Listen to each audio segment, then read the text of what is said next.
मेरे पिता अफगान सेना में जनरल थे। उन्हें तालिबान ने मार दिया। मैं 10 साल की थी, अपनी माँ और 4 बहनों के साथ। एक ऐसी जगह जहाँ स्कूल नहीं जा सकते, काम नहीं कर सकते या नॉर्मल जीवन नहीं बिता सकते। एक ऐसी जगह जहाँ सपनों की इजाज़त नहीं थी। मेरी माँ ने किसी तरह हमें वहाँ से निकालने का तरीका निकाला। 2 महीने बाद मैं एक ट्रक के पीछे कैरियर में बैठी हूँ। अंधेरा है, ठंड है, मुझे डर लग रहा है, मगर सबसे ज़्यादा भूख लग रही है। ट्रक का सफ़र कुछ 50 घंटे का था। हमें डेनमार्क के बाहरी इलाके में उतारा गया। वहाँ एक पुलिस अफसर ने देखा कि हम भूखे हैं। उसने हमें दूध, केला और टोस्ट दिया। यह एक सामान्य व्यवहार है, लेकिन मेरे लिए यह एक ऐसा व्यवहार है जो मेरे जीवन में मेरे लिए कभी किसी ने नहीं किया। ये नादिया नदीम की कहानी का बस एक हिस्सा है। अब आप पूछेंगे कौन? नादिया डेनमार्क की इंटरनेशनल फुटबॉल प्लेयर हैं। अब तक 99 इंटरनेशनल मैच खेल चुकी हैं। PSG और मैनचेस्टर सिटी जैसे बड़ी टीम्स के लिए खेल चुकी हैं। फुटबॉल में अपना कैरियर जारी रखते हुए नादिया ने मेडिकल की पढ़ाई पूरी की और 5 साल का कोर्स पूरा करके अब वो डॉक्टर नादिया बन गई हैं। अफगानिस्तान के हेरात में 2 जनवरी 1988 को जन्मी नादिया के पिता रब्बानी खान अफगान सेना में बड़े अफसर थे। वो बाद में जनरल भी बने। 1996 से 2001 तक 3/4 अफगानिस्तान पर तालिबान ने कब्जा किया था। स्पोर्ट्स ट्रिब्यून को दिए हुए अपने इंटरव्यू में नादिया बताती हैं कि उनका बचपन एक बबल में बीता। अपने परिवार के साथ वह काबुल में एक अपार्टमेंट कॉम्प्लेक्स में रहती थी। कोई भी सिक्योरिटी चेक के बिना न आ सकता था न जा सकता था। हम हमेशा आदेश का पालन करते थे, हमेशा। घर में सब बागी थे, लेकिन जैसे ही घर से बाहर निकलते थे हमें समझ आता था कि कुछ भी हो सकता है। एक बच्चे के तौर पर अगर आपको कोई कहता है कि इस लाइन के पार मत जाना वरना मारे जाओगे, तो तुम्हें लगता है कि हाँ, इस लाइन के अंदर ही रहना है। जनरल रब्बानी खुद बहुत स्पोर्टी थे। अफगानिस्तान नेशनल हॉकी टीम के लिए खेलते थे और फुटबॉल भी उन्हें बहुत पसंद था। 1996 से 2001 तक आधिकारिक तौर पर बुरहानुद्दीन रब्बानी अफगानिस्तान के राष्ट्रपति थे, पर वे अफगानिस्तान में नहीं थे। उनकी एब्सेंस में जनरल रब्बानी तालिबान की आंख का कांटा बने हुए थे। यह वो वक्त था जब तालिबान एक के बाद एक देश के प्रभावशाली लोगों की हत्या कर रहा था। एक दिन उन्हें एक मंत्री से मीटिंग के लिए बुलाया गया। नादिया के पिता मीटिंग में गए और कभी वापस नहीं आए। नादिया, उनकी माँ हमीदा नदीम और उनकी 4 बहनें काबुल में उसी अपार्टमेंट में जनरल रब्बानी खान का इंतजार करती रहीं। जब उन्हें समझ आया कि वो वापस नहीं आएंगे तो हमीदा ने वहाँ से निकलने के लिए संपत्ति बेचनी शुरू कर दी। उनके घर, अपार्टमेंट, गाड़ी, ज्वेलरी, सब कुछ। एक रात वो नादिया के पास आई और कहा, कल हमें यहाँ से निकल जाना है, किसी को बताना मत, कहीं जाना मत। सामान बांधा और अगली रात नादिया का परिवार एक मिनी वैन में बैठकर निकल गया। पाकिस्तान के कराची पहुंचे और वहां 2 कमरे वाले एक घर में ठहरे। एक इंटरव्यू में नादिया ने बताया कि एक मोटी मूंछ वाला शख्स उन्हें वहां मिलने आता था। वह नादिया के परिवार को लंदन भेजने के लिए उनकी मदद कर रहा था। लंदन में नादिया के कुछ रिश्तेदार थे। उस समय फ़ोन या इंटरनेट नहीं था। एक दिन वह शख्स आया और नादिया की माँ से कहा कि 4 लोगों के पासपोर्ट का इंतज़ाम हो चुका है। इसका मतलब यह हमीदा और उनकी 3 बेटियाँ उनके साथ जा सकती हैं। हमीदा ने साफ मना कर दिया। 1 महीने बाद वो शख्स फिर से आया, इस बार 6 पासपोर्ट के साथ। कागज़ पर अब वे पाकिस्तानी नागरिक थे। अपनी जीवनी में नादिया लिखती हैं, माँ ने कहा कोई भी एक लफ्ज़ नहीं कहेगा। यह ओशन 13 जैसा एक फिल्मी सीन था, जहाँ सबको पता है क्या हो रहा है, लेकिन कोई कुछ नहीं करता, क्योंकि उन्हें कुछ नहीं करने के ढेर सारे पैसे मिले थे। हम कराची एयरपोर्ट से प्लेन में बैठे और इटली के मिलान में उतरे।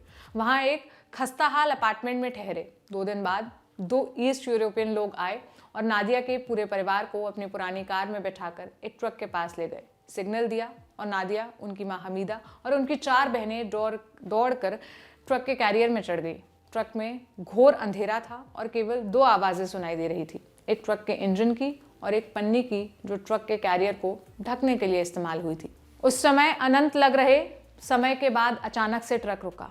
ट्रक का ड्राइवर दौड़कर पीछे आया, दरवाज़ा खोला और चिल्लाने लगा, बाहर निकलो, बाहर निकलो। नादिया का परिवार बाहर आया और वह आदमी गायब हो गया। उन्हें लंदन जाना था, लेकिन उन्हें ग्रामीण डेनमार्क के एक रेफ्यूजी कैंप में उतार दिया गया था। इस घटना को याद करते हुए नादिया ने लिखा है, उस ड्राइवर की ज्योग्राफी बहुत ख़राब थी, लेकिन उससे ज़्यादा फ़र्क नहीं पड़ रहा था, क्योंकि बहुत दिनों बाद मैं पहली बार सुरक्षित महसूस कर रही थी।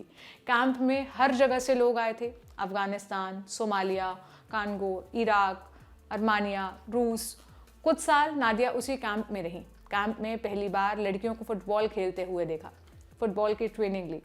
हमीदा ने परिवार की लीगल असाइलम के लिए अर्जी दी। अर्जी स्वीकार हुई और उसके साथ शुरू हुआ नादिया का फुटबॉल करियर। साल 2004 में 16 साल की नादिया ने ऑलबर्ग के B52 क्लब में अपने प्रोफेशनल करियर की शुरुआत की। मां ने शुरू में विरोध जताया तो कोच घर आ गए। कहा अगर नादिया खेलेगी तो उसे स्पॉन्सर मिलेंगे। इसके बाद हमीदा ने नादिया को खेलने की परमिशन दी, जिसके बाद 2005 से 2006 तक टीम विबॉक के लिए खेली। फिर 2006 से 2012 तक रिश्को के डेनिश फुटबॉल क्लब आईके स्कोबैकन के साथ नादिया ने अपनी एक पहचान बनाई। सितंबर 2012 में नादिया नदीम ने फॉर्चूना हॉरिंग फुटबॉल क्लब के साथ एक अपना चैंपियंस लीग डेब्यू किया और स्कॉटिश चैंपियन ग्लासगो सिटी को 2-1 से हराने में दोनों गोल नादिया ने ही मारे। इसी बीच एक खेल और हुआ। डेनिश राष्ट्रीयता कानून के तहत नादिया 18 की उम्र से पहले अंतर्राष्ट्रीय टूर्नामेंट के लिए अप्लाई नहीं कर सकती थी। 2006 में जब वह 18 साल की हुई तो फीफा के एलिजिबिलिटी रूल्स ने नादिया को डेनमार्क के लिए खेलने से रोक दिया। फीफा के एलिजिबिलिटी रूल्स कहते थे कोई भी प्लेयर जो 5 साल तक डेनमार्क निवासी नहीं है वो उसके इंटरनेशनल टीम के साथ नहीं खेल सकता। इसके बाद डेनिश फुटबॉल एसोसिएशन ने इन कानूनों को चुनौती दी। इसके बाद फीफा के लीगल विभाग ने एक अपवाद के तौर पर नादिया को खेलने का मौका दिया। 2009 से अब तक नादिया डेनिश नेशनल टीम के लिए 99 मैच खेल चुकी हैं। 2012 से 2015 तक फॉर्चूना के साथ खेल रही थी। जनवरी 2016 में नदीम पोर्टलैंड थॉर्न्स में चली गई और 2016 से 17 वाले सीजन में नादिया को एक अंतर्राष्ट्रीय पहचान मिली। 2016 में टीम ने MWSL चैंपियनशिप जीती और इस सीजन में नादिया टीम की टॉप स्कोरर रही। 2017 में टीम दूसरे स्थान पर रही, लेकिन सीजन के 37 गोल्स के साथ अपनी पहचान वो कायम कर चुकी थी। सितंबर 2017 में नादिया ने FA विमेंस सुपर लीग के लिए मैनचेस्टर सिटी के साथ कॉन्ट्रैक्ट साइन किया। जनवरी 2018 में उन्होंने क्लब ज्वाइन किया और अपने पहले ही मैच के शुरुआती 6 मिनट में अपना पहला गोल कर दिया। साथ ही अंत में वो मैनचेस्टर सिटी से अलग हो गई और जनवरी 2019 में उन्होंने पेरिस सेंट जर्मन यानी कि PSG फुटबॉल क्लब ज्वाइन किया और अपने पहले सीजन के बाद जुलाई में उन्होंने अपना कॉन्ट्रैक्ट बढ़ा दिया। 2019 सीजन के लिए नादिया टीम की वाइस कैप्टन भी रही। अभी नादिया रेसिंग लुइविले फुटबॉल क्लब के साथ NWSL चैंपियनशिप खेल रही हैं। आप सोच रहे होंगे कि हमने आपको ये कहानी अभी क्यों सुनाई, क्योंकि हाल ही में नादिया डॉक्टर बन गई है। नादिया ने डेनमार्क की यूनिवर्सिटी ऑफ आइसिम मेडिकल की पढ़ाई पूरी की है। यूके के स्पोर्ट्स बाइबल से बातचीत में नादिया कहती हैं, मैं लोगों की मदद करना चाहती थी। मुझे फुटबॉल पसंद है, लेकिन मैंने इसे कभी पेशे के रूप में नहीं सोचा। यह सिर्फ मेरा जुनून है। भले ही मुझे इसे खेलने के लिए पैसे मिलते हैं, मैं खुशी से मुफ्त में खेल सकती हूँ। मैं चाहती थी इससे ज़्यादा करूँ। मैं कुछ ऐसा करना चाहती थी जिससे कि मैं लोगों के जीवन पर प्रभाव डाल सकूँ। एक डॉक्टर होने के नाते ऐसी परिस्थितियाँ पैदा होती है जहाँ आप लोगों की मदद कर सकते हैं। मैंने इसे शुरुआती सेमेस्टर से पसंद किया। मैं यह हूँ।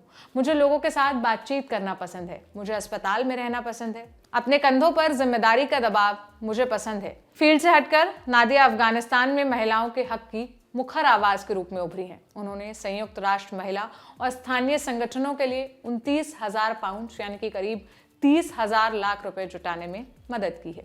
5 जुलाई 2019 को यूनेस्को के महानिदेशक ऑड्रे उजले ने डेनिश फुटबॉल स्ट्राइकर को लड़कियों और महिलाओं की शिक्षा के लिए यूनेस्को चैंपियन के लिए नामित किया था। आपके लिए ये पूरी खबर लिखी थी हमारे साथी सोम ने। मेरा नाम है सोनल। ऐसी तमाम खबरों के लिए देखते रहिए ऑर्डिनरी। शुक्रिया।